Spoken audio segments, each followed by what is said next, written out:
জাতিসংঘ অধিবেশনে প্রধান উপদেষ্টার সফর সঙ্গী হচ্ছেন বিএনপি, জামায়াত ও এনসিপির 4 নেতা। কিছু শক্তি নির্বাচন পেছানোর চেষ্টা করছে জানালেন ডক্টর ইউনূস। নির্বাচনী অনীহা থেকে পিআর নিয়ে জামায়াতের কর্মসূচি, অভিযোগ আমির খসরুর। সাংবিধানিক আদেশে জুলাই সনদের বাস্তবায়ন চায় জামায়াত।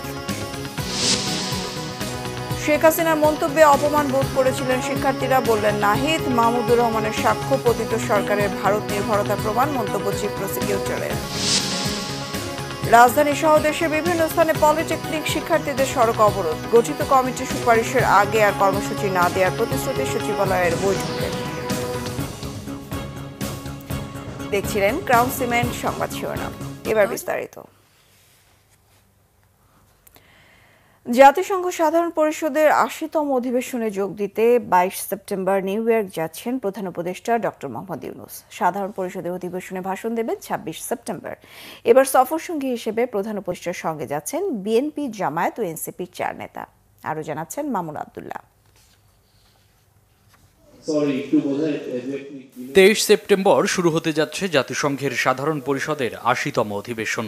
এই অধিবেশনে যোগ দিতে প্রধান উপদেষ্টা অধ্যাপক doctor Mohammad Yunus ২২ September new ইয়র্কের উদ্দেশ্যে ঢাকা ত্যাগ করবেন। বুধবার বিকেলে রাজধানীর ফরেন সার্ভিস একাডেমিতে সংবাদ সম্মেলনে এ তথ্য জানান পররাষ্ট্র উপদেষ্টা তৌহিদ হোসেন। পররাষ্ট্র উপদেষ্টা জানান, সাধারণ আলোচনায় অংশগ্রহণের পাশাপাশি ৩০ সেপ্টেম্বর রোহিঙ্গা বিষয়ক একটি উচ্চ পর্যায়ের বৈঠকে অংশ নেবেন প্রধান উপদেষ্টা। ৩০ সেপ্টেম্বর ২০২৫ তারিখে জাতিসংঘ সাধারণ পরিষদের সভাপতির সভাপতিত্বে high level conference on the situation of Rohingya Muslims and other minorities in Myanmar শীর্ষক একটি উচ্চ পর্যায়ের সভা অনুষ্ঠিত হবে। রোহিঙ্গা সংকটকে কেন্দ্র করে জাতিসংঘ কর্তৃক সাধারণ পরিষদে এমন একটি উচ্চ পর্যায়ের সভার আয়োজন এবারই প্রথম। এবারের অধিবেশনে ২৪ জুলাই আন্দোলন পরবর্তী সংস্কার এবং নির্বাচনমুখী বাংলাদেশের পাশাপাশি বৈশ্বিক শান্তির বিষয়ে নিজেদের অবস্থান তুলে ধরবে সরকার। গণতান্ত্রিক রাষ্ট্র ব্যবস্থা গড়ে তোলার দৃঢ় প্রত্যয় বিশ্ব দরবারে তুলে ধরবেন বলে আশা করা যাচ্ছে। পাশাপাশি আন্তর্জাতিক শান্তি ও নিরাপত্তা নিশ্চিতের ক্ষেত্রে শান্তিরক্ষা কার্যক্রমে বাংলাদেশের বলিষ্ঠ অবস্থান, বিশ্বব্যাপী সংঘাত, রোহিঙ্গা সংকট, জলবায়ু পরিবর্তন ও এর প্রভাব, জলবায়ু ন্যায় বিচার প্রতিষ্ঠা, টেকসই উন্নয়ন লক্ষ্যমাত্রা এসডিজি অর্জনের ক্ষেত্রে উন্নয়নশীল দেশগুলোর প্রতিকূলতা, উন্নয়নশীল দেশসমূহ হতে সম্পদ পাচার প্রতিরোধ, নিরাপদ অভিবাসন, অভিবাসীদের মৌলিক গবেষণা পরিষেবা প্রাপ্তির নিশ্চয়তা, জেনারেটিভ কৃত্রিম বুদ্ধিমত্তার পরিপ্রেক্ষিতে প্রযুক্তির টেকসই হস্তান্তর এবং সর্বোপরি ফিলিস্তিন ও ইসরায়েলের যুদ্ধবিরতি ও স্থায়ী শান্তি প্রতিষ্ঠার প্রয়াস তার বক্তব্যে উঠে আসবে। প্রধান উপদেষ্টার সফর সঙ্গী হিসেবে বিএনপি, জামায়াত এবং এনসিপি এই ৩ দলের ৪ জন রাজনীতিবিদও যাচ্ছেন বলে ব্রিফিংয়ে জানানো হয়। মির্জা ফখরুল ইসলাম আলমগীর এবং হুমায়ুন কবির বিএনপি থেকে, জামায়াত ইসলামী থেকে সৈয়দ আব্দুল্লাহ মোহাম্মদ তাহের এবং এনসিপি থেকে আখতার হোসেন, এই ৪ জন যাবেন। ব্রিফিংয়ে জানানো হয়, বেশ কিছু দেশের রাষ্ট্র ও সরকার প্রধানের সঙ্গেও প্রধান উপদেষ্টার দ্বিপাক্ষিক বৈঠকের কর্মসূচি রয়েছে। পশ্চিমের দেশগুলিতে এই ধরনের বাধা দেওয়া, স্লোগান দেওয়া, মিছিল বা ওই রাস্তাতে ডেমনস্ট্রেট করা, এগুলি কিন্তু আটকানোর কোনো রাস্তা আমাদের নেই, কারোই নেই, ওই দেশের সরকারেরও নেই, তারা এটা দিতে বাধ্য। মামুন আবদুল্লাহ, বাংলা ভিশন, ঢাকা। নিরাপত্তা। এদিকে প্রধান উপদেষ্টা প্রফেসর ডক্টর মোহাম্মদ ইউনূস বলেছেন, যদিও কিছু শক্তি এখনও নির্বাচন বিলম্বিত করার চেষ্টা চালিয়ে যাচ্ছে, তবে অন্তর্বর্তী সরকার সময় মতো নির্বাচন অনুষ্ঠান নিশ্চিত করার ব্যাপারে দৃঢ় প্রতিজ্ঞ। তিনি বলেন, সাধারণ নির্বাচন শান্তিপূর্ণ, পরিচ্ছন্ন, স্বচ্ছ ও উৎসবমুখর হবে। রাষ্ট্রীয় অতিথি ভবন যমুনায় মাউনির সাতুরির নেতৃত্বে ইউরোপীয় পার্লামেন্টের সদস্যদের একটি প্রতিনিধি দলের সাথে বৈঠকে তিনি এমন মন্তব্য করেন। প্রধান উপদেষ্টা আগত প্রতিনিধি দলকে বলেন, এরই মধ্যে নির্বাচনের সময়সূচি ঘোষণা করা হয়েছে। রমজানের ঠিক আগে ফেব্রুয়ারির শুরুতে হবে নির্বাচন। জনগণের মধ্যে, বিশেষ করে তরুণদের মধ্যে ক্রমবর্ধমান উদ্দীপনার কথা উল্লেখ করেন প্রধান উপদেষ্টা। বলেন, ১৫ বছরেরও বেশি সময়ের মধ্যে এই প্রথমবারের মতো তাদের অনেকেই ভোট দিতে যাচ্ছেন। ইউরোপীয় এমপিরাও আশাবাদ ব্যক্ত করেন যে আসন্ন নির্বাচন বাংলাদেশের জন্য একটি গুরুত্বপূর্ণ মোড় হতে পারে। প্রধান উপদেষ্টার অসাধারণ নেতৃত্বের প্রশংসা করেন প্রতিনিধি দলের সদস্যরা। এ সময় চলমান রোহিঙ্গা সংকট নিয়েও আলোচনা করা হয়। দেশের উন্নয়ন কার্যক্রমে গতি আনতে ৮,৩৩৩ কোটি ২৮ লাখ টাকা ব্যয় সম্বলিত 13টি প্রকল্প অনুমোদন করা হয়েছে জাতীয় অর্থনৈতিক পরিষদের নির্বাহী কমিটি একনেকের সভায়। এর মধ্যে সরকারি অর্থায়নে 4,437 কোটি 82 লাখ টাকা, প্রকল্প ঋণ 1,225 কোটি 36 লাখ টাকা এবং সংস্থার নিজস্ব অর্থায়ন 2,670 কোটি 9 লাখ টাকা ধরা হয়েছে। বুধবার রাজধানীর এনএসি সম্মেলন কক্ষে একনেক সভায় প্রধান উপদেষ্টা ও একনেক চেয়ারপারসন ডক্টর মোহাম্মদ ইউনূসের সভাপতিত্বে অনুমোদন দেওয়া হয়। সভায় পরিকল্পনা উপদেষ্টা ওয়াহিদুদ্দিন মাহমুদ, অর্থ বিজ্ঞান প্রযুক্তি উপদেষ্টা ডক্টর সালেউদ্দিন আহমেদ উপস্থিত ছিলেন। অনুমোদিত প্রকল্পগুলোর মধ্যে রয়েছে বিদ্যুৎ ও জ্বালানি মন্ত্রণালয়ের অধীনে 2000 হর্স পাওয়ার রিক্রয়, শাহবাজপুর ও ভোলা এলাকায় কূপ খনন এবং নেস্কো এলাকায় বিদ্যুৎ বিতরণ ব্যবস্থা আধুনিকায়ন প্রকল্প। এছাড়া দুর্যোগ ব্যবস্থাপনা মন্ত্রণালয়ের অধীনে উপকূলীয় এলাকায় বহুমুখী ঘূর্ণিঝড় আশ্রয় কেন্দ্র নির্মাণ প্রকল্প 3য় পর্যায়ে এবং বস্ত্র ও পাট মন্ত্রণালয়ের অধীনে Sheikh Hasina specialised jute textile mill ও Jamuna specialised jute and textile mill প্রকল্প অনুমোদন পেয়েছে। স্থানীয় সরকার মন্ত্রণালয়ের 3টি প্রকল্পের মধ্যে উল্লেখযোগ্য হল খুলনা পানি সরবরাহ প্রকল্প এবং মিয়ানমার থেকে বাস্তুচ্যুত জনগোষ্ঠী ও স্থানীয়দের জীবনমান উন্নয়ন প্রকল্প। ঐক্যমত্য কমিশনের আলোচনা চলাকালে পিআরের দাবিতে আন্দোলন স্ববিরোধী বলে মন্তব্য করেছেন বিএনপির স্থায়ী কমিটির সদস্য আমির খসরু মাহমুদ চৌধুরী। বুধবার রাজধানীর একটি হোটেলে সাংবাদিকদের কাছে এমন মন্তব্য তার। আমির খসরু বলেন, নির্বাচন নিয়ে অনীহা থেকেই জামায়াতের এই কর্মসূচি। তিনি অভিযোগ করেন, একটি গোষ্ঠী দেশকে অস্থিতিশীল করতে চেষ্টা করছে। জনগণের ম্যান্ডেট না নিয়ে নিজেদের স্বার্থে এভাবে আন্দোলন করলে শহীদদের আত্মত্যাগের প্রতি অসম্মান দেখানো হবে বলে মন্তব্য করেন বিএনপির স্থায়ী কমিটির সদস্য। মানুষ বুঝতেছে ইলেকশন করতে দেবে, ঐক্যমত হয়ে গেছে এবং আলোচনা অব্যাহত আছে। তো সেইখানে মাঝখান থেকে একটা এই ধরনের কর্মসূচি দেওয়ার অর্থটা কি? তাইলে তো একটা তো প্রশ্ন তো থেকে যায় এখানে, তাই না? এখনো আলোচনাই শেষ হয় নাই, এর মধ্যে কর্মসূচি দিয়ে তারা দেশের মানুষকে কি বোঝাতে চাচ্ছে? ঐক্যমত হতে হবে। বাংলাদেশের মানুষ যেখানে রায় দেবে, বাংলাদেশের মানুষ যেগুলোতে ম্যান্ডেট দেবে, সেটাই হবে আগামী দিনের বাংলাদেশ। আমাদেরকে তো রাজনৈতিক দলগুলোকে বাংলাদেশের মানুষ ম্যান্ডেট দেয় নাই যে আপনারা বসে বসে বাংলাদেশের ভবিষ্যৎ নির্ধারণ করুন। জুলাই সনদের আইনি ভিত্তি দেওয়ার পদ্ধতিগত বিষয়ে মতপার্থক্য কাটেনি রাজনৈতিক দলগুলোর। জামায়াত চায় সাংবিধানিক আদেশের মাধ্যমে জুলাই সনদ বাস্তবায়ন হোক। বিএনপি বলছে এ বিষয়ে সর্বোচ্চ আদালতের মতামতের প্রয়োজন রয়েছে। অন্যদিকে এনসিপি চাইছে গণপরিষদ নির্বাচন। আর জাতীয় ঐক্যমত্য কমিশন বলছে নিজেদের মধ্যে আলোচনার মাধ্যমে সমাধান করুক দলগুলো। নাবিল জাহাঙ্গীরের রিপোর্টে বিস্তারিত। জুলাই সনদ বাস্তবায়ন প্রক্রিয়া এবং এর আইনি ভিত্তি নিয়ে বুধবার রাজনৈতিক দলগুলোর সাথে দিনভর আলোচনা করে ঐকমত্য কমিশন। বিশেষজ্ঞ মতামতের ভিত্তিতে কমিশনের পক্ষ থেকে জুলাই সনদ বাস্তবায়নের একাধিক প্রস্তাব দেওয়া হয়। এর মধ্যে সাংবিধানিক আদেশ, জাতীয় নির্বাচনের সাথে গণভোটের আয়োজন বা পরবর্তী সংসদে সংবিধান সংশোধন ও পরে গণভোটের মাধ্যমে তার বৈধতা প্রদানের প্রস্তাব আছে। সংবিধানের 106 অনুচ্ছেদ ব্যবহার করে সুপ্রিম কোর্টের কাছে মতামত চাওয়া যেতে পারে, এরকম মত এসেছে। আমরা এই মতামতগুলোর পাশাপাশি রাজনৈতিক দলগুলোর কাছ থেকে এক ধরনের অনানুষ্ঠানিক অনুরোধও পেয়েছি। সেটা হচ্ছে তারা তাদের নিজেদের মধ্যে আলাপ আলোচনা করে এক জায়গায় আসার চেষ্টা করছেন। সেই রকম সমস্ত বিবেচনায় আজকে এই সমস্ত প্রস্তাবগুলো রেখেই আমরা আমাদের এই বৈঠক মুলতবি করেছি। বিএনপি বলছে সংবিধান সংশোধন সম্পর্কিত বিষয়গুলো সাংবিধানিক আদেশের মাধ্যমে এখনই বাস্তবায়ন করতে চাইলে সুপ্রিম কোর্টের পরামর্শ নেওয়া যেতে পারে। জুলাই সনদের যে বিষয়গুলো শুধুমাত্র সংবিধান সংস্কার অথবা সংশোধন সংক্রান্ত, সেই বিষয়গুলো এখনই কার্যকর করার মতো কোনো দলিল প্রণয়নের ক্ষেত্রে এই সরকার কোনো উদ্যোগ গ্রহণ করতে পারে কিনা। জুডিশিয়ারি কি বলে, আমরা জুডিশিয়ারির কাছে যাই। এদিকে জামায়াত ইসলাম চায় সাংবিধানিক আদেশের মাধ্যমে জুলাই সনদ বাস্তবায়ন করতে। কনস্টিটিউশনাল অর্ডারের মাধ্যমেই এটা বাস্তবায়ন করতে হবে প্রয়োজনে, এরপরে গণভোটে আমরা যেতে পারি। তবে এটা ইলেকশনের পরে নয়, অবশ্যই জাতীয় সংসদ নির্বাচনের আগেই এ ব্যাপারে গণভোট হতে হবে।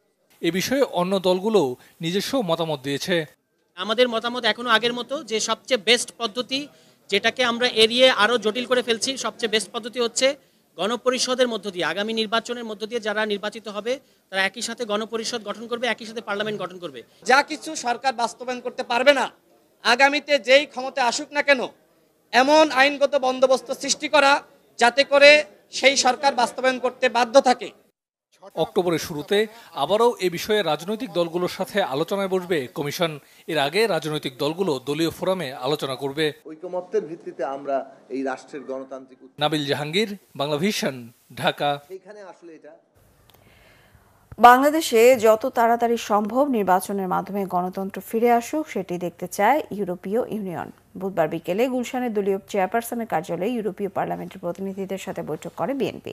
এতে উপস্থিত ছিলেন বিএনপির স্থায়ী কমিটির সদস্য আমির খসরু মাহমুদ চৌধুরী, নজরুল ইসলাম খান সহ দলটির অন্যান্য নেতারা। বৈঠকে রাজনৈতিক পরিস্থিতি, নির্বাচন, পারস্পরিক সম্পর্ক সহ স্বার্থ সংশ্লিষ্ট নানা বিষয় নিয়ে আলোচনা হয়। বৈঠক শেষে বিএনপির স্থায়ী কমিটির সদস্য আমির খসরু মাহমুদ চৌধুরী বলেন, পিআর পদ্ধতিতে কোনো দল নির্বাচন চাইলে আগামী সংসদে এসে পাশ করতে হবে। তার আগে এমন দাবিতে জনগণের ম্যান্ডেট নেই।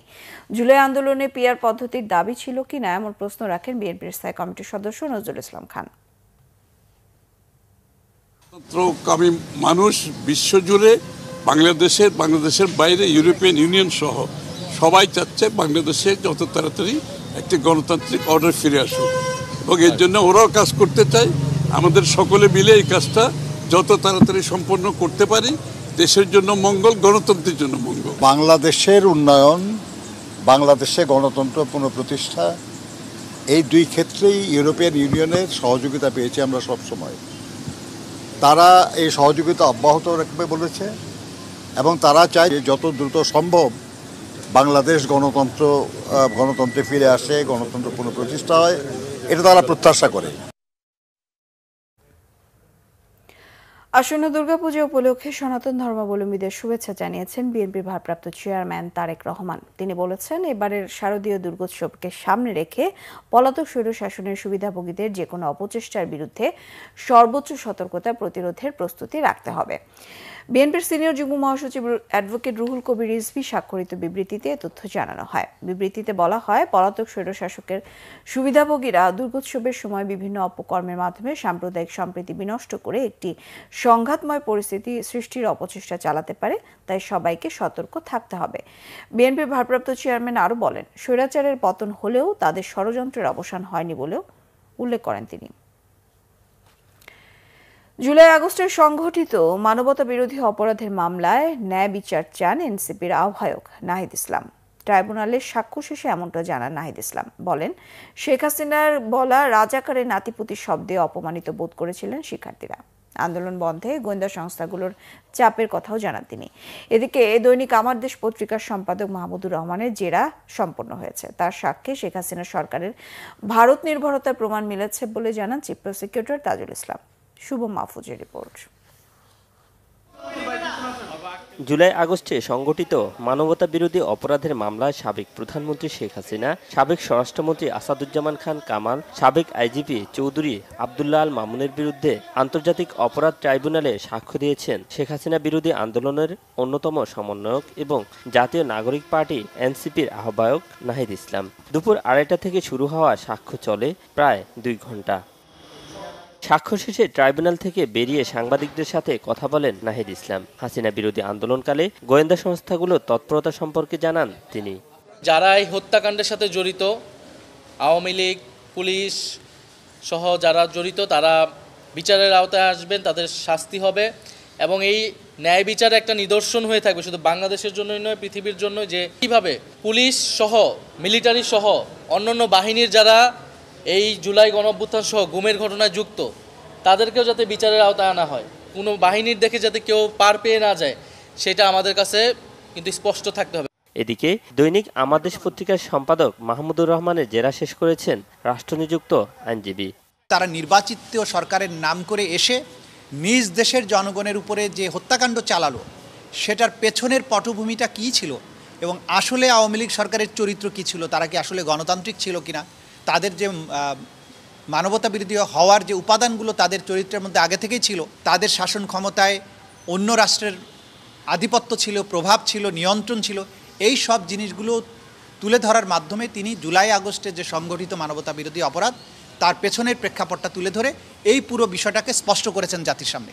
গত ৩ আগস্ট শুরু হয় এই মামলার সাক্ষ্য গ্রহণ। এ পর্যন্ত জুলাই আন্দোলনের শহীদ পরিবারের সদস্য, আহত, চিকিৎসক, সাংবাদিক, পুলিশ ও ম্যাজিস্ট্রেট সহ ৪৬ জন এই মামলায় সাক্ষ্য দিয়েছেন। শুভ মাহফুজ, বাংলা ভিশন, ঢাকা। ৬ দফা দাবিতে গতকাল রাজধানীর ৭ রাস্তা মোড়ে সড়ক অবরোধ করে বিক্ষোভ করেন পলিটেকনিক ইনস্টিটিউটের শিক্ষার্থীরা। কারিগরি শিক্ষা ব্যবস্থা ধ্বংস, প্রকৌশল কর্মক্ষেত্র কুক্ষিগত করার অভিযোগে তাদের এই আন্দোলন। প্রতিষ্ঠানটির শিক্ষকরাও সংহতি জানান শিক্ষার্থীদের আন্দোলনে। পরে অবরোধ তুলে নেন শিক্ষার্থীরা। এস এম ফয়জের রিপোর্ট। পলিটেকনিক শিক্ষার্থীদের স্লোগানে উত্তাল রাজধানীর তেজগাঁয়ের ৭ রাস্তা মোড়। আন্দোলনে অংশ নেওয়া শিক্ষার্থীদের অভিযোগ, দীর্ঘদিন ধরে কারিগরি শিক্ষাকে অবহেলা করা হচ্ছে এবং প্রকৌশল কর্মক্ষেত্রে কারিগরি শিক্ষার্থীদের প্রাপ্য অধিকার হরণ করা হচ্ছে। এর প্রতিবাদে তারা রাস্তায় নেমেছেন। রুয়েট শিক্ষার্থীরা বা রুয়েট শিক্ষার্থীরা তারা যে আমাদেরকে প্রকাশ্যে জবাই করা এবং গুলি করার হুমকি দিয়েছে, আমরা তার বিপক্ষে অবস্থান করতেছি। বিএসসি ইঞ্জিনিয়ারিং শিক্ষার্থীদের অযৌক্তিক ৩ দফা দাবির পক্ষে পরিচালনার সকল কার্যক্রম রাষ্ট্রকৃত অবলম্বন বন্ধ করতে হবে। ছোটদেরকে অসম্মান করে যে অযৌক্তিক দাবিগুলো আমাদের উপর চাপিয়ে দিচ্ছে, তার জন্য কালকে আমরা একটা কার্যক্রম করেছি এবং আজকে আমরা করছি। কিছু বিএসসি ডিগ্রিধারী শিক্ষার্থীরা শাহবাগে মব সৃষ্টি করে ৩ দফা অযৌক্তিক দাবি বাস্তবায়ন করার অপচেষ্টা করছে। আমরা এই ৩ দফা অযৌক্তিক দাবির তীব্র নিন্দা জানাই। পূর্বে মীমাংসিত ইস্যু, এগুলো কোনো দফা দাবি হতে পারে না, না, না। শিক্ষার্থীদের আন্দোলনের কারণে ৭ রাস্তা মোড় ও আশপাশের সড়কের সৃষ্টি হয় তীব্র যানজট। বিপাকে পড়েন অফিসগামী মানুষ ও জরুরি সেবার যানবাহনগুলো।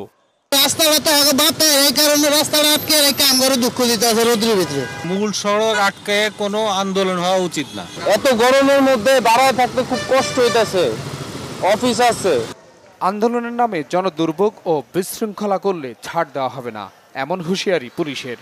আমাদের এখানে সাদা পোশাকে অনেক গোয়েন্দা কর্মকর্তারা রয়েছেন, ওনারা সেটি দেখছেন যে এখানে ছাত্রদের পাশাপাশি কোনো দুষ্কৃতিকারী আছে কিনা, এবং আমরাও পোশাকধারী যারা রয়েছে এটা আমরা মনিটরটা আমরা জোরদার করেছি যে এরকম কোনো ঘটনা যেন না ঘটে। ৩ ঘন্টা পর শিক্ষার্থীদের অবরোধ তুলে নিলে যান চলাচল স্বাভাবিক হয়। S M Foyez, Bangla vision, Dhaka. এদিকে বিভিন্ন দাবিতে রাজধানীর বাইরেও বিক্ষোভ করছেন পলিটেকনিক ইনস্টিটিউটের শিক্ষার্থীরা। প্রতিনিধিদের পাঠানো তথ্যচিত্রে ডেস্ক রিপোর্ট। দিনাজপুরে রেলপথ অবরোধ কর্মসূচি পালন করেন পলিটেকনিক ইনস্টিটিউটের শিক্ষার্থীরা। সকাল 9:30 থেকে শহরের ফুলবাড়ি রেল ক্রসিংয়ে অবস্থান নিয়ে শিক্ষার্থীরা বিক্ষোভ করেন। রেলপথ অবরোধের কারণে ট্রেন চলাচল বন্ধ হয়ে যায়।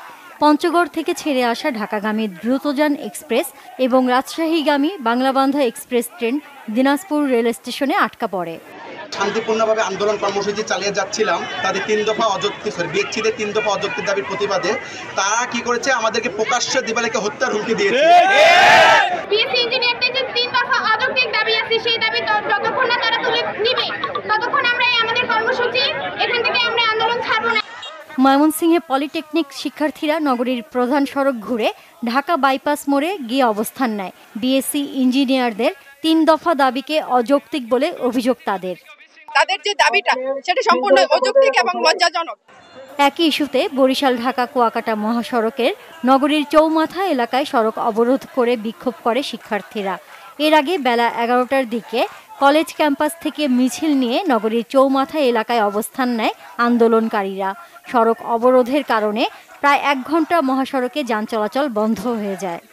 আমাদের মূল দাবি হচ্ছে 10ম গ্রেড আমাদের অধিকার, এই 10ম গ্রেড আমাদের ডিপ্লোমা ইঞ্জিনিয়ারদেরই থাকবে। যদি এই দাবি না মানা হয় তাহলে সারা বাংলাদেশের সকল পলিটেকনিকের আমরা এই বাংলাদেশ সম্পূর্ণভাবে অচল করে দিব।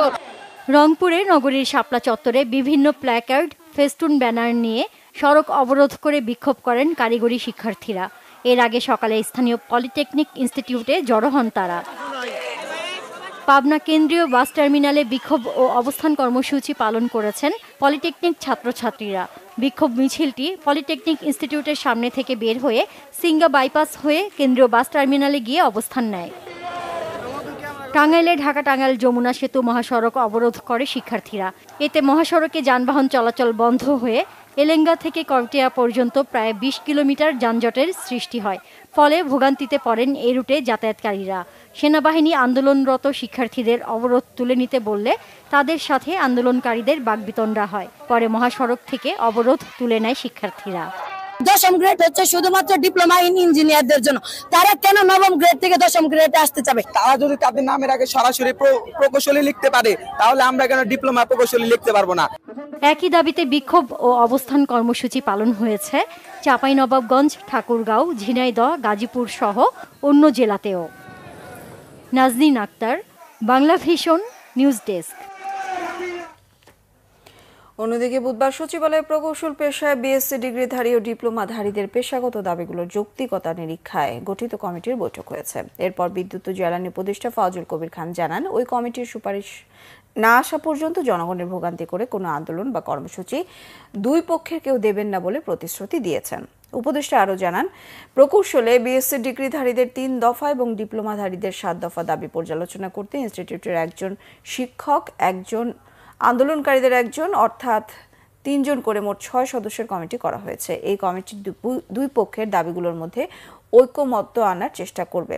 বলেন, নামের আগে ইঞ্জিনিয়ার, ডিপ্লোমা ইঞ্জিনিয়ার লিখবে নাকি নামের পরে লিখবে অথবা কিছুই লিখবে না, সে বিষয়ে গঠিত কমিটি দেয়া রিপোর্ট পর্যালোচনা করে সুপারিশ করবে সরকারি কমিটি। সবার কর্মসংস্থান বাড়াতে জনপ্রশাসন সচিব কাজ করবেন বলেও জানানো হয় বৈঠকে। ঠিকাদারি প্রতিষ্ঠানে দেশের ডিগ্রিধারীদেরও আনুপাতিক হারে নেয়ার বিষয়ে সুপারিশ করা হবে। আইন, বিচার ও সংসদ বিষয়ক মন্ত্রণালয়ের উপদেষ্টা ডক্টর আসিফ নজরুল বলেছেন, অন্তর্বর্তী সরকার দেওয়ানি ও ফৌজদারি আদালত আলাদা করেছে। বুধবার বিকেলে সিলেটে এক অনুষ্ঠানে তিনি এসব কথা বলেন। অনুষ্ঠানে পারিবারিক বিরোধ, পিতামাতার ভরণপোষণ, বাড়ি ভাড়া, যৌতুক সহ 8টি আইনে মামলা দায়েরের আগে বাধ্যতামূলক মধ্যস্থতা বিধান কার্যকর পাইলট প্রকল্পের উদ্বোধন করেন উপদেষ্টা। বৃহস্পতি থেকে সিলেট, মৌলভীবাজার, সুনামগঞ্জ, দেশের 12 জেলায় এই কার্যক্রম শুরু হবে। এর ফলে মামলা নিষ্পত্তি বাড়বে। এ সময় বিচারক নিয়োগে সুপ্রিম কোর্টের ক্ষমতায়ন নিয়েও কথা বলেন ডক্টর আসিফ নজরুল।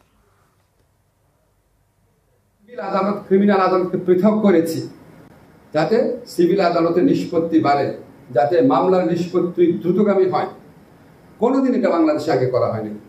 আমরা বিচারিক পদ সৃজনের যে ক্ষমতা সেটা আগে পলিটিক্যাল মন্ত্রীদের হাতে ছিল, এটা আমরা চিফ জাস্টিস অফিসের কাছে নিয়ে গেছি। সেই ফাইল নিজের হাতে গিয়ে চিফ অ্যাডভাইজারের কাছে সাইন করে এসেছি, পিওনের মতো করে গিয়ে ওনার হাত থেকে সাইন করে নিয়ে এসেছি। সেরকম পদ প্রায় 200 বিচারকের পদ একদিনে সৃষ্টি হয়েছে। যুক্তরাষ্ট্রের পেনসিলভেনিয়া অঙ্গরাজ্যে গুলিবর্ষণে অন্তত 3 পুলিশ নিহত ও 2 পুলিশ গুরুতর আহত হয়েছেন। পাল্টা গুলিতে নিহত হয়েছে হামলাকারী। পেনসিলভেনিয়ার পুলিশ কমিশনার ক্রিস্টোফার প্যারিস জানিয়েছেন, ইয়র্ক কাউন্টির কডোরাস টাউনশিপে হামলার এই ঘটনায় গুরুতর আহত 2 পুলিশ সদস্যের অবস্থা স্থিতিশীল আছে। পাল্টা গুলিতে ঘটনাস্থলে নিহত হয়েছে হামলাকারী। অস্ত্রের যথেচ্ছ ব্যবহার নিয়ে কথা বলেছেন গভর্নর জশ সাপিরো। বলেছেন ক্ষোভ নিষ্পত্তিতে অস্ত্র হাতে তুলে নেওয়াই সমাধান নয়। স্থানীয় সময় বুধবার বেলা 2টার দিকে ব্যক্তিগত বিরোধ মিটমাটে পুলিশ সদস্যরা পেনসিলভেনিয়ার একটি গ্রামীণ কৃষি এলাকায় যায়। আগের দিনের একটি বিবাদের তথ্য সংগ্রহকালে তদন্ত দলের উপর আচমকা গুলি বর্ষণ করে হামলাকারী। গোলাগুলির শব্দে আতঙ্ক ছড়িয়ে পড়ে পাশের এলাকা স্প্রিং গ্রোভের শিক্ষা প্রতিষ্ঠানগুলোতে। এর জেরে দ্রুত নিরাপদ আশ্রয়ে অবস্থান নেন শিক্ষার্থী, শিক্ষক এবং অভিভাবকরা। 3 পুলিশ নিহতের ঘটনায় শোক পালন আর জাতীয় পতাকা অর্ধনমিত রাখার নির্দেশ দিয়েছে স্থানীয় প্রশাসন।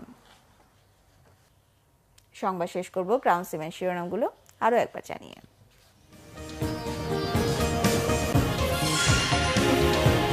জাতিসংঘ অধিবেশনে প্রধান উপদেষ্টার সফর সঙ্গী হচ্ছেন বিএনপি, জামায়াত ও এনসিপির 4 নেতা। কিছু শক্তি নির্বাচন পেছানোর চেষ্টা করছে জানালেন ডক্টর ইউনূস। নির্বাচনী অনীহা থেকে পিআর নিয়ে জামায়াতের কর্মসূচি, অভিযোগ আমির খসরুর। সাংবিধানিক আদর্শে জুলাই সনদের বাস্তবায়ন চায় জামায়াত। শেখ হাসিনার মন্তব্যে অপমান বোধ করেছিলেন শিক্ষার্থীরা, বললেন নাহিদ। মাহমুদুর রহমানের সাক্ষ্য পতিত সরকারের ভারত নির্ভরতার প্রমাণ, মন্তব্য চিফ প্রসিকিউটরের। রাজধানী সহ দেশের বিভিন্ন স্থানে পলিটেকনিক শিক্ষার্থীদের সড়ক অবরোধ। গঠিত কমিটির সুপারিশের আগে আর কর্মসূচি না দেওয়ার প্রতিশ্রুতি সচিবালয়ের বৈঠকে। এই ছিল এখনকার মতো। পরের সংবাদ সকাল 10টায়। 9টায় থাকছে নিউজ টপ 10, দেখার আমন্ত্রণ রইল। এছাড়া বাংলা ভিশন সংবাদ ও সংবাদ সংশ্লিষ্ট অনুষ্ঠান দেখতে ভিজিট করুন www.bbnews24.com ও facebook.com/banglavisionnews। সাবস্ক্রাইব করুন youtube.com/banglavisionnews। সঙ্গে থাকায় ধন্যবাদ সবাইকে।